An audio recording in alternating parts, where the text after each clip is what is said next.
अस्सलाम वालेकुम दोस्तों, मैं अनवर स्टैंड अप फोटो के साथ आपके सामने हाजिर हूँ। तो दोस्तों, हस्बे मोमिन इंशाअल्लाह ताला आप खुश होंगे, आपका बर्ड भी इंशाअल्लाह ताला खुश होंगे।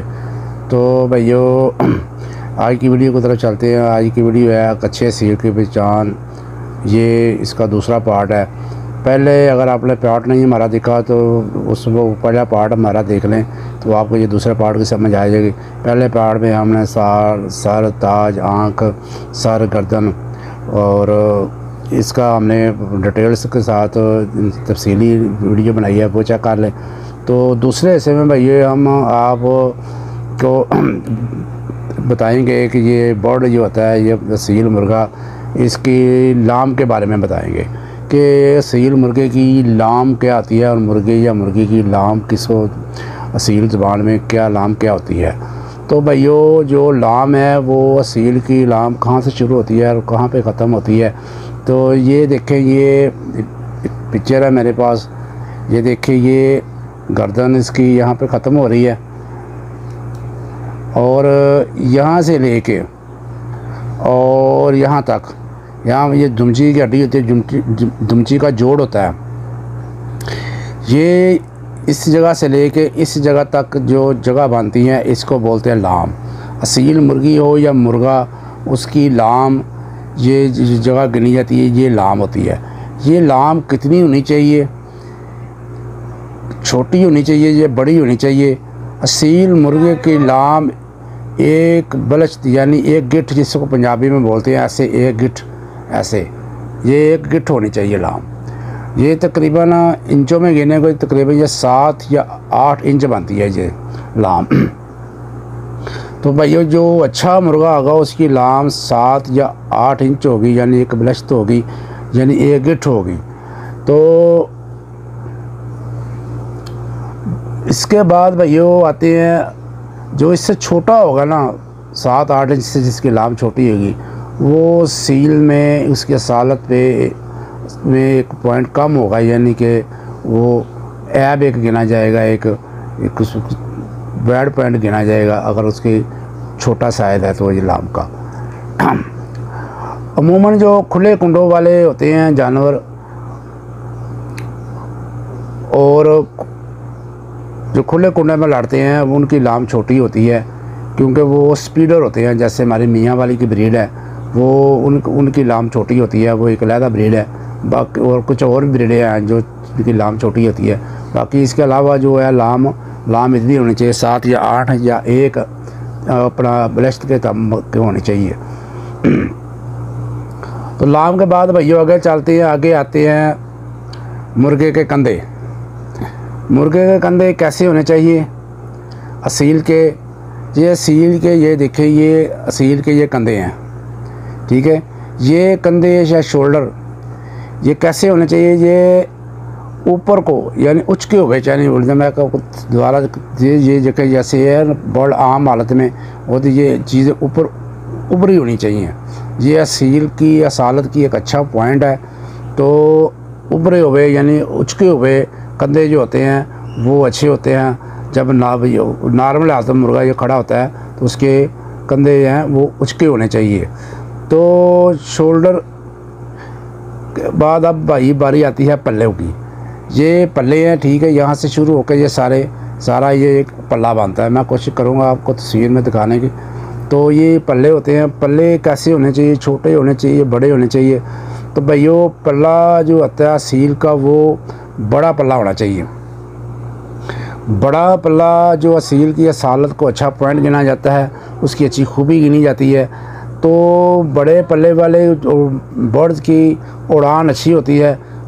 खुले कुंडे वालों में बड़ा पल्ला बहुत अच्छा होता है। उसके पल्लों में किसी किस्म का गैप नहीं होना चाहिए, कलियों में गैप नहीं होना चाहिए। तो उनकी कलियों की तादाद क्या है? जो पुराने हमारे असील आते थे, पुरानी बर्ड लाइनें थी, उनमें ये कलियों की तादाद 13 होती थी, लेकिन वो अब नियाब हो चुकी हैं। अब जो आ रही हैं वो 13 पल्लों वाली नहीं मिल रही। अब तकरीबन 8 या 9 या 10 या 11 तक जो होती है वो अच्छा बर्ड तस्वर किया जाए, जिसके कलियों की तादाद 10 या 11 होती है। तो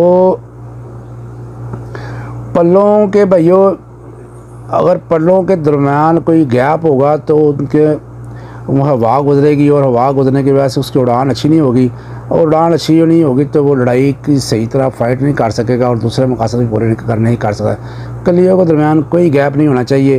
तो गैप अगर नहीं होगा तो उसकी उड़ान अच्छी होगी और उसकी फ़ाइट अच्छी होगी और वो दूसरे मकासद में पूरा उतरेगा। अगर क्रीज के दौरान अक्सर भाइयों देखा वो पल्ले बर्ड जो होता है वो अपने पर गिरा देता है और गैप पड़ जाता है पल्लों के दरमियान, लेकिन क्रीज मुकम्मल होने के बाद पल्लों में किसी किस्म का कोई गैप नहीं आना चाहिए। अगले मरले में भाइयों आते हैं कि असील का पल्ला की शेप कैसी होनी चाहिए। असील के जो पल्ला है भाइयों, जो बाहर वाली 3 कलियां हैं उसकी शक्ल जो है ना दांतरी की तरह होनी चाहिए। दांतरी की तरह, जिस तरह दांतरी होती है ना ऐसे होनी चाहिए, यानी कि वो डलका वाला नहीं होना चाहिए उसका पल्ला, वो दांतरी की तरह हो। और 3 कलियां जो पहले बाहर वाली 3 कलियां हैं वो एक दूसरे के साथ मिली होनी चाहिए। ये एक अच्छे बर्ड की निशानी है, अच्छे बर्ड की बड़ा एक पॉइंट, अच्छा पॉइंट है। तो पल्ला जब हम उसके तंदुरुस्त बर्ड का पल्ला जब हम पकड़ के तो उसको खोलने की कोशिश करते हैं तो वो मजबूती से अपने जिस्म के साथ उसको लगाता है, तो उससे असालत, उसकी ताकत का हम जजमेंट कर सकें इसके अंदर कितनी पावर है, कितनी फोर्स है परिंदे के अंदर। तो जब बीमारी की हालत में होता है तो आराम से पल्ला बंदा उठा लेता है, लेकिन जब तंदुरुस्ती की हालत में आप उसको खोलने की कोशिश करेगा तो वो अपना ज़ोर लगा कर बंद करने की कोशिश करेगा। तो आप इससे जजमेंट कर सकते हैं कि इसके अंदर इसकी ताकत, इसकी फोर्स कितनी है। अब आते हैं भाइयों पशम की तरफ। ये जो हिस्सा होता है ना ये वाला, ये पशम होती है इसके ऊपर।